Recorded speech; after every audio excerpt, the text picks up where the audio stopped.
Honeybees have been dying in large numbers in recent years, but there's new evidence of a drastic increase in the death rate. Michelle Miller shows us why it could threaten our food supply. A third of all our food is pollinated by honeybees.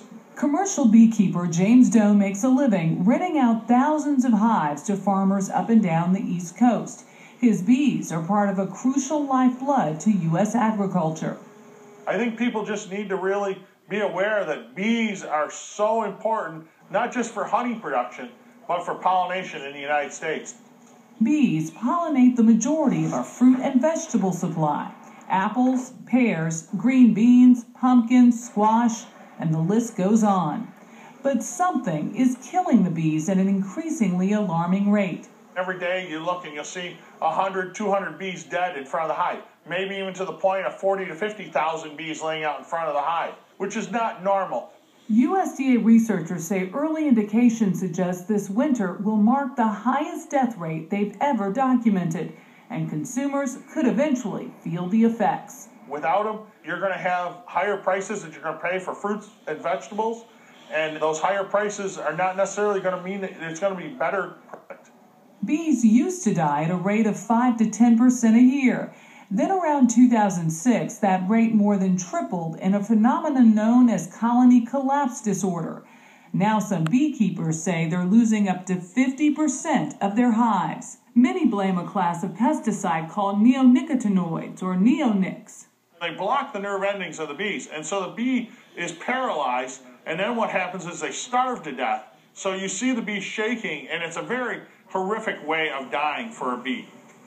Doe joined a coalition of beekeepers, environmentalists, and consumer groups that recently sued the Environmental Protection Agency for failing to ban those chemicals. The lawsuit claims the EPA is well aware of recent studies and reports illustrating the risks to honeybees, but has refused to take any regulatory action.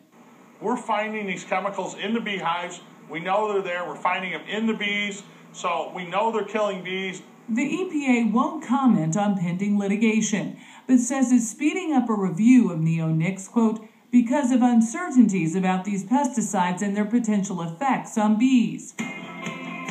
CropLife America is a trade organization representing pesticide companies.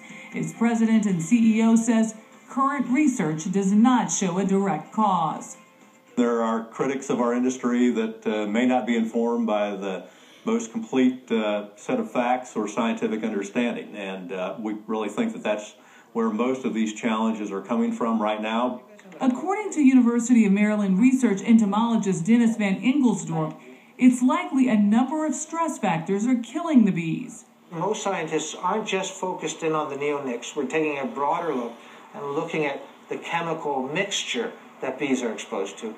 And it's quite astonishing how many chemicals are in the environment, probably affecting bee health. Meanwhile, though, we need to figure out how to keep bees alive because we can't afford to have these beekeepers go out of business.